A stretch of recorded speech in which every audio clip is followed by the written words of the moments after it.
या सगळ्या गोष्टींकडे कसं पाहता? आज अनेक म्हणजे बाबी तुम्ही मांडल्या, अनेक बाबींचा खुलासा केला, त्याचबरोबर अल्टिमेट देखील तुम्ही सरकारला दिलेलं आहे. संपूर्ण प्रकरण काय सांगा? हे पहा, या महाराष्ट्रामध्ये ओबीसीच्या हितांचं, हक्काचं, आरक्षणाचं संरक्षण करण्याचा शब्द जो आहे तो या सरकारने दिला आणि म्हणून ओबीसीने भरभरून मतं दिली आणि हे सरकार सत्तेत बसवलेलं आहे. परंतु हे सरकार सत्तेत आल्यानंतर या ठिकाणी जरांगेंचं आंदोलन झालं आणि जरांगेंचं आंदोलन झाल्यानंतर त्यांनी ज्या काय मागण्या केल्या त्या सगळ्या मागण्या मान्य करण्याचं पाप जे आहे ते महाराष्ट्र सरकारने केलेलं आहे. मराठा समाजाला आरक्षण देण्याविषयी आमचं हे नाही आहे. त्यांना EWC आरक्षण दिलेलं आहे.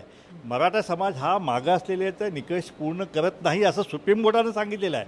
त्यामुळे तो मागासवर्गीयचे जे आरक्षण जे आहे, घटनात्मक आरक्षण आहे, SC ST OBC VJNT याच्यामध्ये मराठा समाजाला आरक्षण घेताच येत नाही आहे असा निर्णय सुप्रीम कोर्टानं दिलेला आहे. मग आता हे बॅकडोर एंट्री करायचं हे राजकारण सुरू आहे इथं की कुणब्यांच्या खांद्यावर हे काही ते कुणबी सभा नेते या ठिकाणी आहेत त्यांच्या खांद्यावर बंदूक ठेवायचं, आम्ही कुणबी आहोत म्हणून आम्हाला कुणब्याचा दाखला द्या आणि ओबीसीत घुसवा आणि ह्या ओबीसीच्या आरक्षणाचा सत्यानाश करा.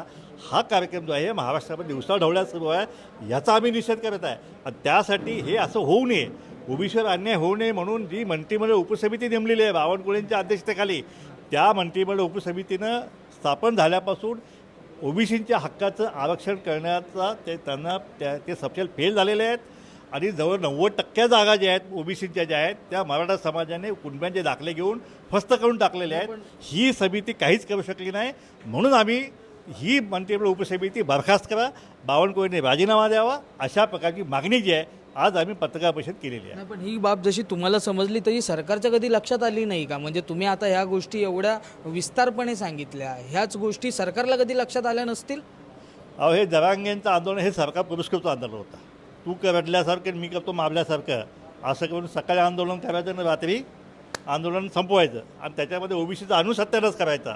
आता हे जात पडताळणीचे दाखले जे आहेत, ज्यांनी दाखले घेतले कुणब्यांचे बोगस दाखले आज जिल्हा परिषद नगरपालिकेत निवडून आले आहेत त्यांचे आता 6 महिने व्हायला आलेत. आता ते दाखले वैध करण्यासाठी प्रचंड दबाव आणण्यासाठी हे आंदोलन होतं. आता विखे पाटील त्यांनी माझ्यामध्ये पत्र लिहिलेलं आहे की सगळे दाखले वैध करा, तर कारवाई करू.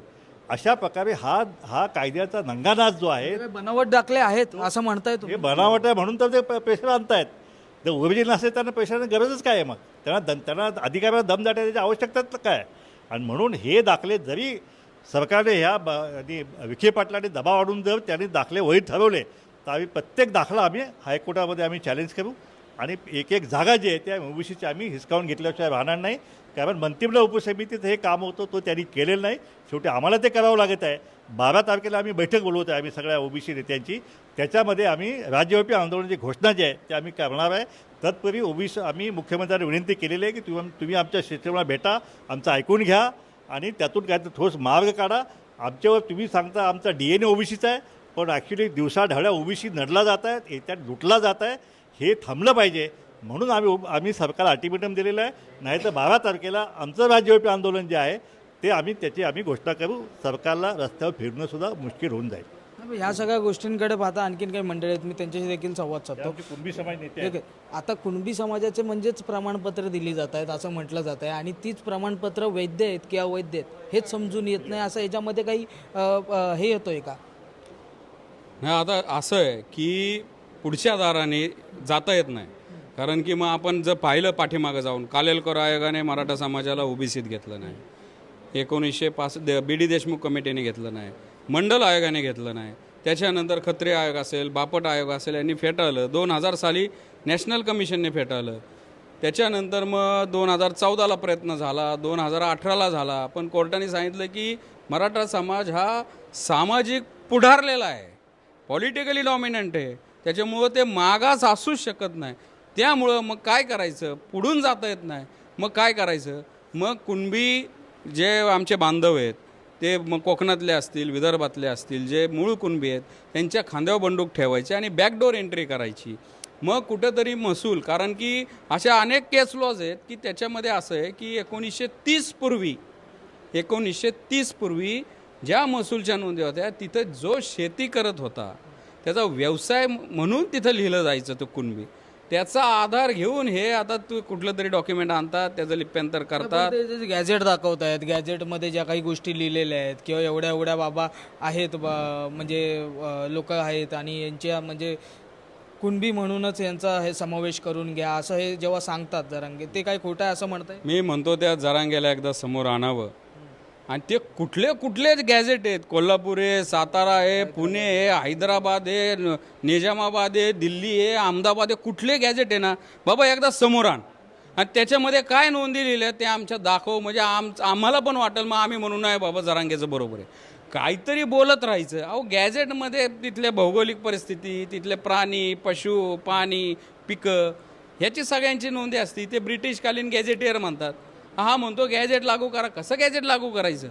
मग तुम्ही पक्ष्यांना, प्राण्यांना, सगळ्यांना काय दाखले देणार? त्याच्यामुळं गॅजेटमध्ये काही नसतं. अडाणी मागणी करायची फक्त एकच आहे जरांगेकडं. 280 मधले 180 आमदार, 48 मधले 27-28 खासदार, निम्म्याच्या वरती सगळं मंत्रिमंडळ, 2 उपमुख्यमंत्री आणि गावगाड्यामध्ये, सहकारात, शैक्षणिक क्षेत्रामध्ये सगळीकडं जे डॉमिनन्स आहे त्याच्या आधारे, त्याच्या दबावातनं ओबीसींना दाबायचं. डायरेक्ट ओबीसीत घुसता येत नाही. कुणबी दाखला घ्यायचा आणि मग ओबीसीच्या जागेवर उभं राहायचं, ओबीसीच्या जागेवर ॲडमिशन घ्यायचं. का बरं जरांगेला? माझा प्रश्न आहे, EWS वेगळं कुणासाठी आहे? तू म्हणतो ना गरीबाची लेकरं.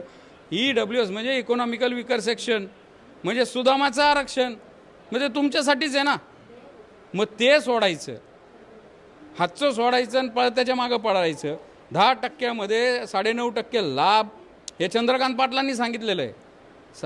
9.5% लाभ मराठा समाजातल्या विद्यार्थ्यांनी, उमेदवारांनी घेतलेला आहे. पण ते सोडायचं. SC BC 10% वेगळं दिलं आहे, ते पण चालूच आहे. ओबीसी समाजाला नेमकं चर्चा करून पुढे काहीतरी चांगला मार्ग दाखवला जातोय का, किंवा ओबीसी समाजाला म्हणजे पुन्हा एकदा आंदोलनाचा हत्यार त्यांच्या हाती उचलावं लागणार आहे? मुंबईहून मी आदित्य जाधव, तुम्ही पाहतात लोकमत.